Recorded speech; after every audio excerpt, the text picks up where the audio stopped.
but how about we just pay them a fair amount? Like maybe the fact that the wages that were being replaced were insufficient wages in the first place. Anyway, we're going to be moving on now to unconscious bias training in a case by Michael Bankhole, a writer in Jacobin. Last month, he writes, later Lieber Keir Starmer announced that all Labour staff members, including himself, would undergo compulsory unconscious bias training. This comes after a criticism he received following a BBC Breakfast interview where he described Black Lives Matter movement as a moment and dismissed one of the fundamental aims of the movement, which is defunding the police, as, quote, nonsense. This was a missed opportunity at a critical time when black people worldwide are campaigning against systemic racism and racial inequality and for the liberation of all black lives. Following the death of George Floyd, calls to defund the police have gained momentum in the United States and UK, while no one expects a leading politician to come out staunchly in support of abolitionism or defunding the police. The fact that Starmer flippantly dismissed the notion as nonsense while stating a strong support for the police was thoughtless and insensitive, especially, I think saying something like, Black Lives Matter is a moment, that would have gotten any Democratic politician or any Republican politician some heat here in America, where it clearly is a movement. Like, there is, of course, the phrase that really has been corporatized beyond all recognition, like when it gets put out like by Mural Browser in like the streets of D.C., while there's still a like rapidly expanding, completely healthy, thriving police force out that is terrorizing both black and brown and a lot of white poor people throughout D.C. as well. Like, that just kind of shows you how much her words mean. Then there is, of course, the Black Lives Matter movement, which is, again, a fight for racial justice along the social, economic, and political levels. So there was nothing unconscious about Starmer's strategic choice of words, which I think is a great point there. His choice of words was conscious in his attempt to appeal to a subset of white voters. Again, sound familiar, Democrats in the United States, particularly those in the so-called red wall seats the Labor Party lost in the last general election. But not only these, the rhetoric was surely calculated to appeal to more than a few columnists in the right-wing newspapers as well, because a big thing that happened with Labor in the last 5 years, Jeremy Corbyn, is they were brutalized by the media. Every single media outlet of any consequence was against them. Like, there was no mainstream media outlets that were even close to supporting, even though the Guardian, even like the things that you consider as typically left wing, like they are not. They hated Jeremy Corbyn. So that may come as a surprise to United States viewers, but again, just picture what happened under Bernie, but about 5 times worse, because the guy actually got nominated to lead the left wing party.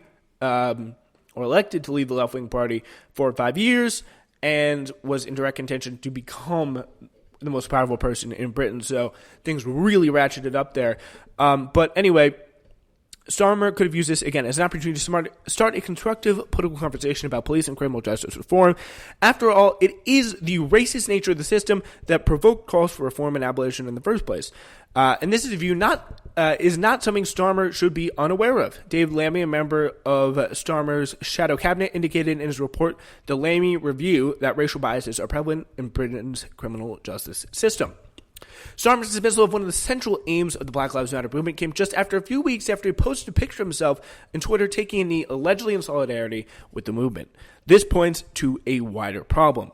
Clearly, the left of British politics is crucial to anti-racist organizing, but while all the legislation aimed at tackling racial discrimination has been passed by the Labour Party, the party has a checkered history on race and racism.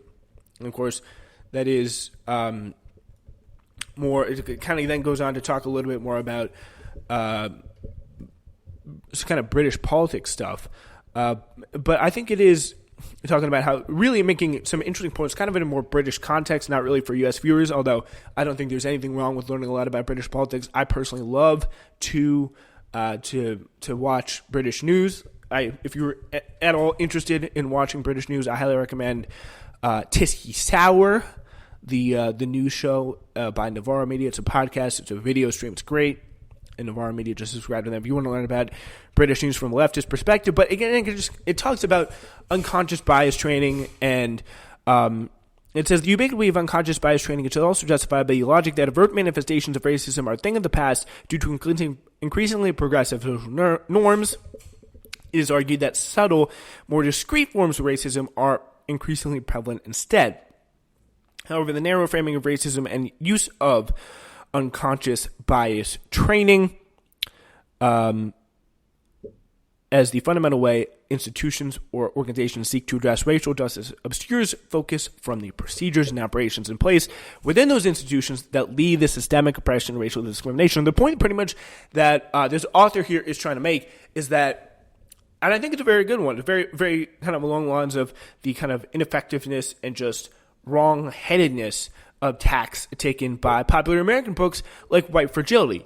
I think just in the end, the point is, I think really what we need to do is look at racism on much more of a kind of systemic level, not an individualistic level. I think it's stupid to look at all white people and be like, you're racist. And like, there's nothing you can ever do to be less racist except for apologize. And you can never fully be unracist because of the fact that you're white. Like, I just don't think that is a right way to look at things. Because what it's really about, I think, is uniting people around this, of all races, around the same interest. That's why I thought the campaign run by Bernie Sanders in the U.S., and I'm sure Jeremy Corbyn in the U.K., was really so inspiring and so powerful, because especially in the end there, you had white, black, Latino, gay, straight, like all types of people voting for the left-wing candidate. But why were they voting for him? Because of shared interest against the elite.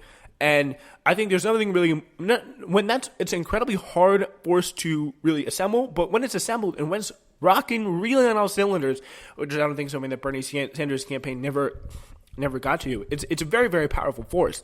So I think just keeping that under consideration is such a big thing. And it's really what I think the establishment and just moneyed interests would fear the most.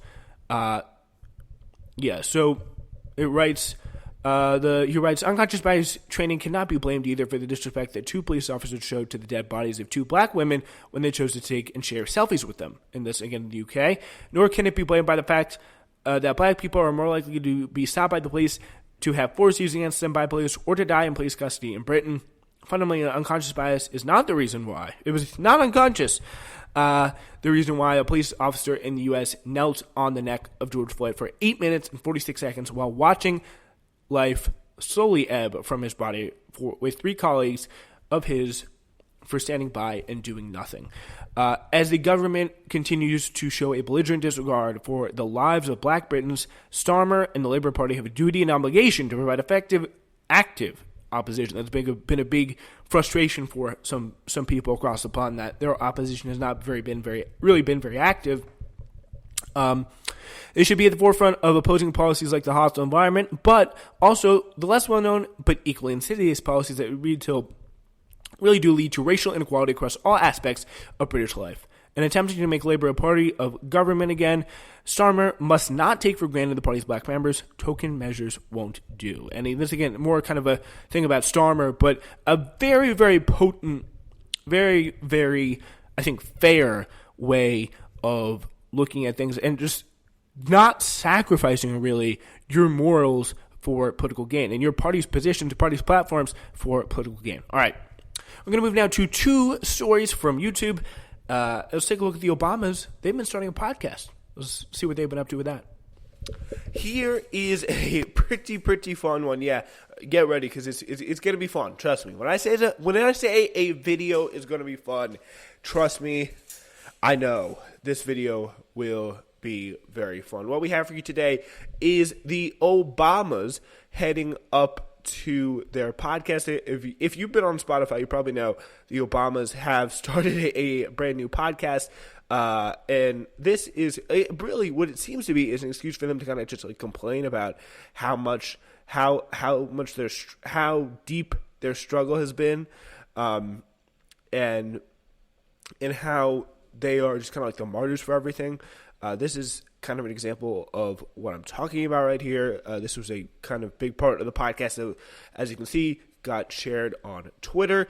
Quote, Barack Obama and Michelle Obama suggest young people don't vote because they're selfish and they, quote, know more about cereal they're eating than how the government works. So, yeah, let's see. I don't know a little bit about the government. I'm not even a voter yet, but yeah, so it's just an interesting thing. But let's take a look at what, and this also does again remind me that she was really kind of like in throughout the primaries. I think also in her kind of documentary that she did, she made the point of being like, oh, black voters, they're the fact that they didn't vote, that's my real struggle. The fact that they didn't turn out, we didn't turn them out. She said something really weird about like trying to blame black voters for not like showing up for Hillary like they did for her husband. And like don't cut yourself too hard on that, Michelle. It is a pretty hard thing to accomplish when you're talking about dealing with Hillary Clinton here. But whatever. Without further ado, let's watch this clip.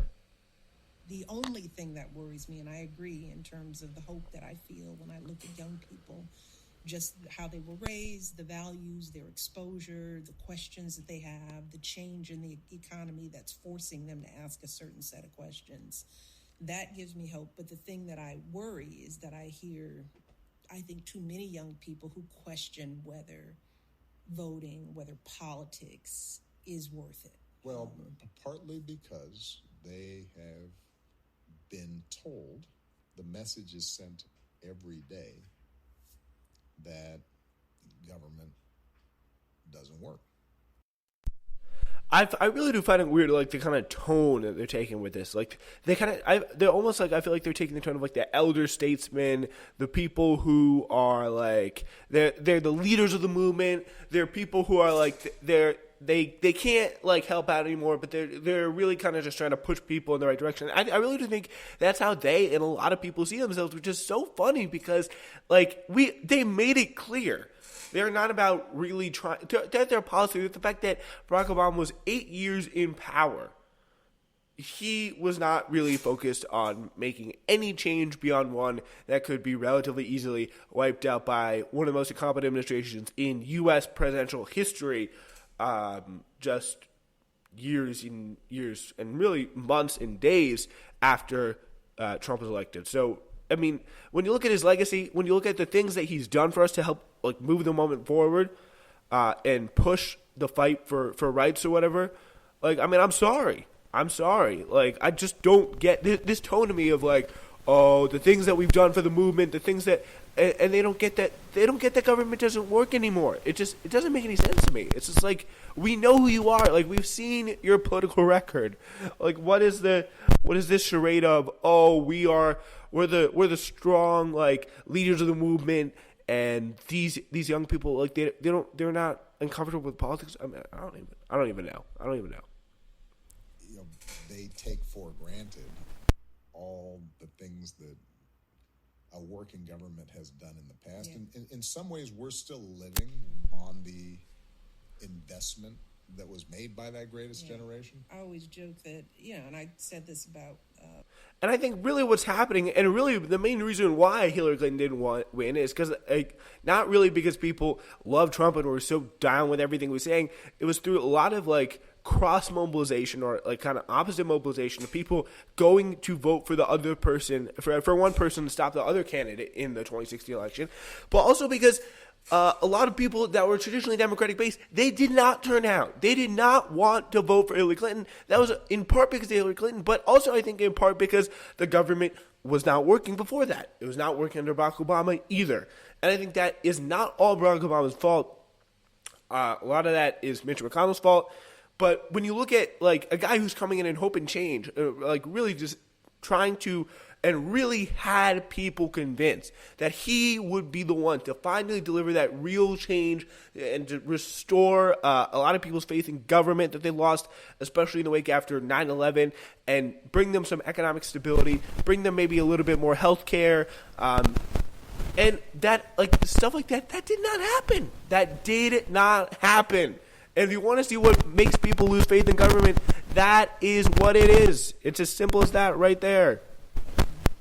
One of the challenges of being president is like you don't have a marketing budget, there's really no structure to market government, right? I mean, the average young person knows far more about the cereal they're eating and the car they're driving than they do about what government actually does for them, because they don't have marketing